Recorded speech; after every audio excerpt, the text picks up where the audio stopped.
خوف ختم کر چکے، لیکن اب بھی سماج کے بہت سے سوالات کا جواب دینا آصف کے لیے مشکل بن جاتا ہے۔ بغیر مہندی اور مایوں کے تو وہ نئی شادی مانی جاتی ہے، اس میں ڈھول دھماکے ناچ گانا اس حد تک ایکسیپٹ کر لیا ہے مگر دل سے نہیں کیا ہے۔ مسجد جاتا ہوں تو میں یہ بات نہیں بتا سکتا ہوں کیونکہ وہ جو امام صاحب ہیں وہ بھی جانتے ہیں مجھے، میری فیملی کو، تو ان کو یہ اتنا پتہ ہے کہ میں PNCA میں ایز اے مینیجر جاب کرتا ہوں، تو اور یہ غلط بھی نہیں ہے کیونکہ میں ڈبل پوسٹ پہ، تو میں ان کو وہ والی سائڈ دکھاتا ہوں جو جس سائڈ سے سمجھتا ہے۔ صوفی کلام پر بے خود ہو کر جھومنے والے اس نوجوان کا اپنے فن سے عشق واضح طور پر چھلکتا ہے، جیسے انہوں نے اس رقص سے بہت کچھ پا لیا ہو۔ بارہا تنقید کے باوجود کلاسیکل رقص نے خود کو پابندیوں کی قید سے آزاد رکھنے کی جدوجہد کی ہے، اس عمل میں رکاوٹ جیسی بھی ہو، لیکن آصف جیسے نوجوان اس رقص کے ذریعے محبت اور امن کے پیغام کو اجاگر کرنے کی کوششوں میں لگے ہوئے ہیں۔ Sidra Dar, voice of America, Karachi. Leonardo DiCaprio اور بریڈ پٹ کی نئی film once upon a time in Hollywood آج ریلیز کی جا رہی ہے، لیکن فلم ریلیز سے پہلے ہی 88% ریٹنگ حاصل کر چکی ہے، جبکہ فلم میں لیونارڈو ڈی کیپریو کی اداکاری کو ان کے کیریئر کی بہترین اداکاری قرار دیا جا رہا ہے۔ ہالی ووڈ سے مزید جانتے ہیں وردہ خلیل سے۔ Run away, Simba, and never return. 1994 کی ہٹ اینیمیٹڈ فلم لائن کنگ کے ریمیک نے ریلیز کے پہلے ہفتے ہی 185 ملین کا بزنس کیا ہے، لیکن فلم اسی سال ایونجرز اینڈ گیم کے بنائے گئے ریکارڈ کو نہیں توڑ سکی۔ ریکارڈز کا سلسلہ توڑتے ہوئے ایونجرز نے اواتار کو بھی پیچھے چھوڑ دیا ہے اور اب یہ دنیا بھر میں سب سے زیادہ بزنس کرنے والی فلم بن گئی ہے۔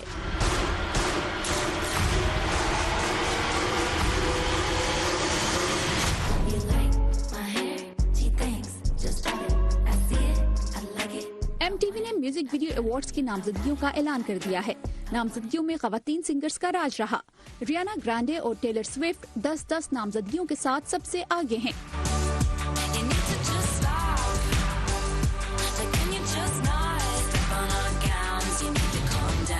جبکہ نئے گلوکار بلی ایلش اور لن ناز ایکس 9 نامزدگیوں کے ساتھ دوسرے نمبر پر ہیں۔ نامزدگیوں پر ووٹنگ کا آغاز ہو گیا ہے۔ ایوارڈز کی تقریب 26 اگست کو منعقد کی جائے گی۔ وردہ خلیل، voice of America, Washington.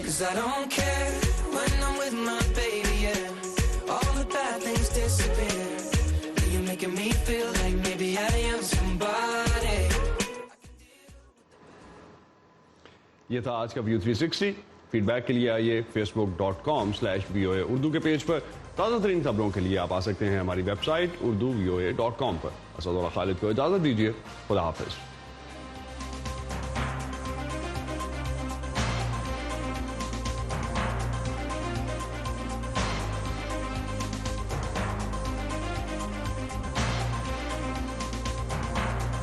Audio video reports اور تجزیے دیکھنے، سننے اور پڑھنے کے لیے ڈاؤن لوڈ کیجیے VOA اردو کی نئی ایپ۔ خبریں اب ہر وقت آپ کی مٹھی میں۔